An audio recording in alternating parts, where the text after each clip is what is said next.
Percy's Passengers, written by Christopher Algery. Percy was talking to James in the shed at the big station. "My God was telling me how lonely he is in his van," he was saying. "I think he ought to take passengers sometimes to cheer him up." "He's not allowed to," said James. "It's against regulation. Gods are important, and passengers might distract them so that they couldn't look out of the train properly." "Oh dear," said Percy. "Yes, I suppose they might." "They do it on the Midland," put in Gorton. "Someone told me about it when I went to Carlisle with that special. But they don't do it on the other railway. It's on some preserve line where they haven't got any coaches." "You see, James," said Percy triumphantly.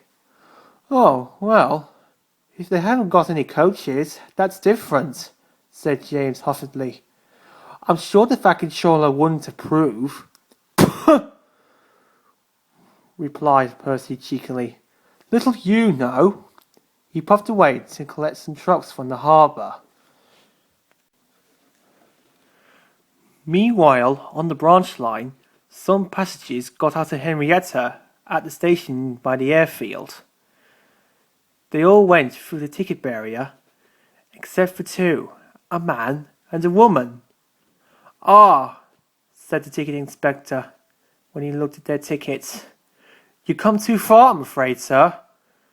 You should have got out at the last station." The two people looked at him, then they looked at each other and shook their heads. "The last station," repeated the ticket inspector slowly. "You must go back." There was a pause. Then the man said something to his wife in a language that the ticket inspector didn't understand a word of. He asked a porter to bring the station master. A short time later, Percy came trundling happily along the branch line with his trucks from the harbour. He saw the signal at the station by the airfield at danger, and the station master waiting on the platform. There must have been an accident, he thought as he stopped. "I hope no one's hurt." The station master came over with two other people. "I'm giving the guard these two passengers to travel in his van," he told Percy. "They're foreigners who came too far on Toby's train by mistake.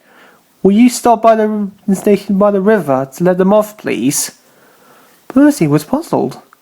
"Passengers?" he asked, when the guard had taken them away. "But this is a goods train." "That's right, Percy," said the station master. "They're going to travel with the guard in his van." "But James said it's against it's not allowed, sir."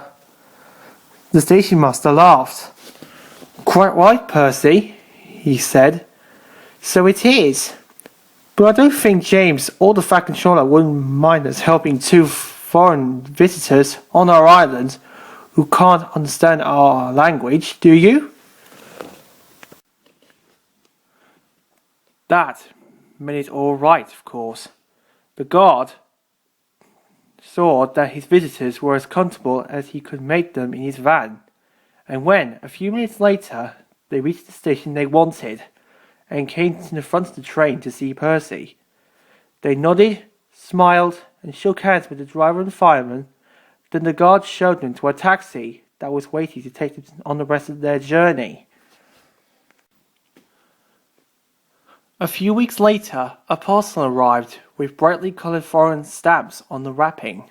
Inside were warm, new scarves and gloves for Percy's driver, fireman, and guard, a letter addressed to the fat controller saying how splendid his railway was.